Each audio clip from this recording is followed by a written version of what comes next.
Здравейте, приятели! Днес ще правим торта медовик. Ето ги необходимите съставки. Започваме с крема. Смесваме в една купа заквасена сметана, сладкарска сметана, варено кондензирано мляко от Бериоска. Изглежда странно, за първи път го пробвам. Малко е гъсто, имах нужда от помощ, за да излезе. И 2 супени лъжици хубав домашен мед. Разбиваме всичко до получаване на еднородна смес. Ето го готовото кремче. И започваме да редим тортата. Един блат, след това крем, блат, крем и така.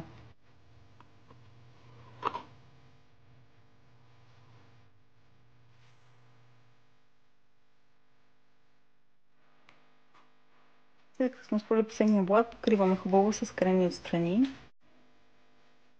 Натрошаваме малко орехи и поръсваме от всякъде. Ето го е крайният резултат. Оставаме за няколко часа в хладилника да стегне и бон апетит!